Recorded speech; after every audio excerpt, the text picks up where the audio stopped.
Teman-teman, saat ini saya berada di tempat penggilingan janggal jagung ya. Jadi banyak yang mempertanyakan apa benar sih janggal jagung itu bisa diekspor gitu ya, dan ekspornya kemana? Nah, kali ini saya akan menjelaskan alur ekspor janggal jagung itu seperti apa dan negara mana yang menjadi tujuan ekspor janggal jagung itu ya. Karena banyak yang mempertanyakan eh, apa benar janggal jagung itu bisa dijual secara ekspor gitu ya. Karena kalau jagungnya sendiri ya pasti ekspor dan mengalami peningkatan tiap tahunnya. Nah, bagaimana dengan janggal jagungnya? Oke, saya akan menjelaskan jalurnya seperti apa.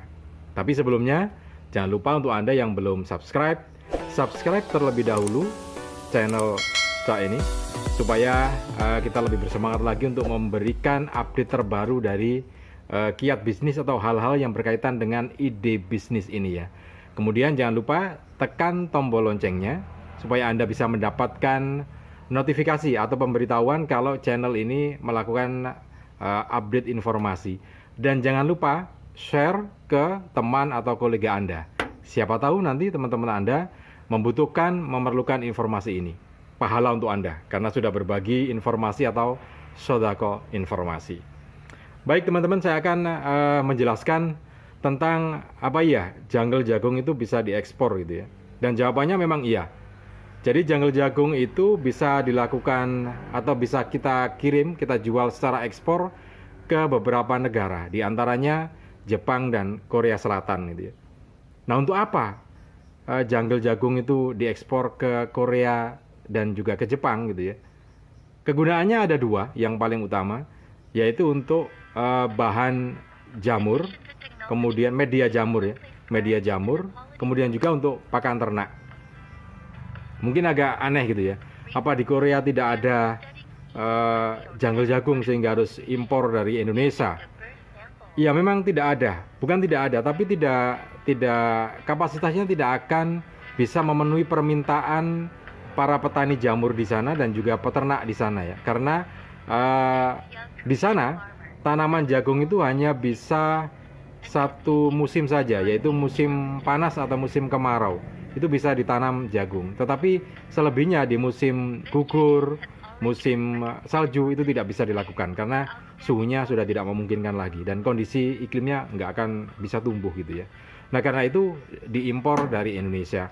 Jadi kegunaannya di sana adalah sebagai bahan atau media jamur dan juga bahan campuran pakan ternak. Nah, bagaimana kita bisa mendapatkan para pengimpor itu? Nah, biasanya teman-teman, Kamar Dagang dan Industri atau Kadin Indonesia dan Kadin Korea atau Kadin Jepang melakukan pertemuan. Dan dalam pertemuan itu dipertemukan antara para pengimpor dari Jepang, dari Korea, kemudian juga para pengekspor dari Indonesia, para pengusaha gitu ya. Karena kita nggak tahu mereka ingin impor apa gitu ya, mereka nggak tahu, kita belum tahu. Kemudian kita juga bisa mengekspor apa pada mereka juga belum tahu. Sehingga dipertemukan dalam suatu pertemuan itu. Nah, muncullah produk-produk apa saja yang diinginkan oleh mereka, termasuk diantaranya impor janggal jagung ini. Nah, setelah itu baru akan dilakukan pertemuan tindak lanjut kalau klop. Yang pada waktu itu yang klop adalah janggal jagung ya. Klop antara pengimpor dari Jepang dan Korea dengan Indonesia. Kemudian didetailkan lagi sehingga muncul jalur baru.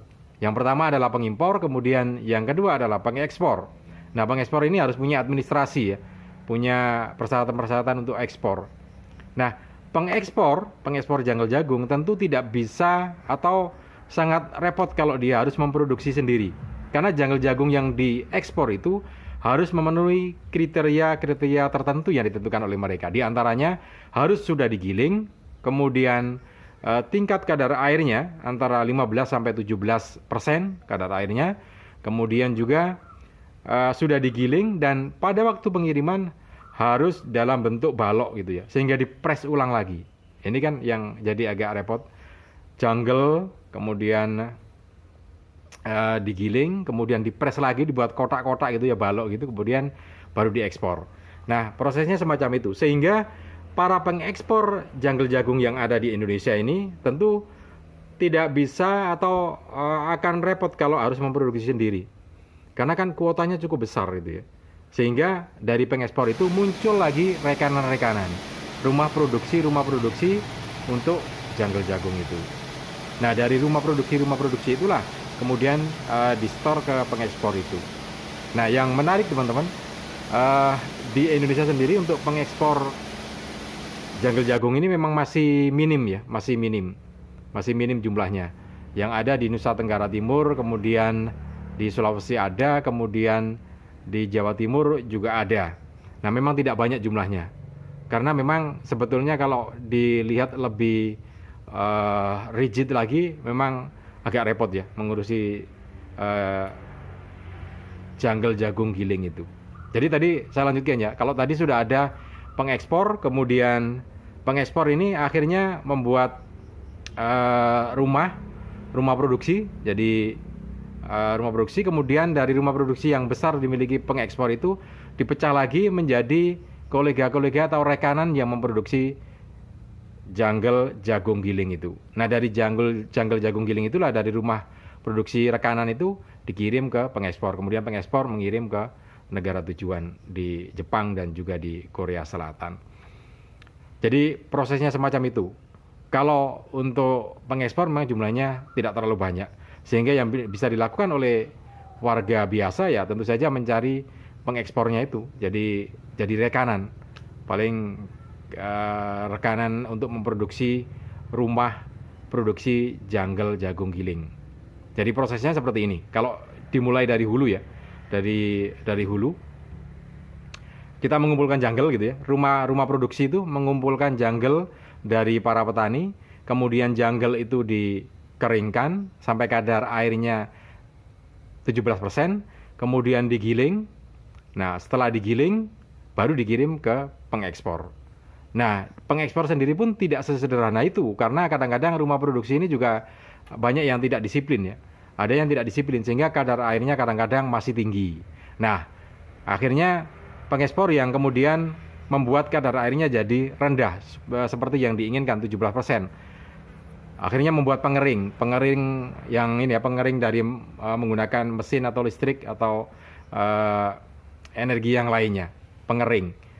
Nah, itu supaya nanti dikirimnya ke negara tujuan itu benar-benar sesuai dengan kriteria. Karena kalau tidak akan di reject dan itu justru akan merugikan. Karena itu harus punya antara rumah produksi dan dan pengekspornya memang harus klop antara SOP dan standar yang diinginkan oleh para pengimpor.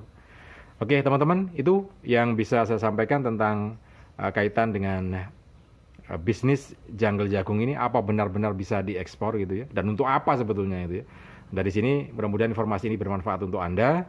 Salam dan sukses selalu untuk Anda.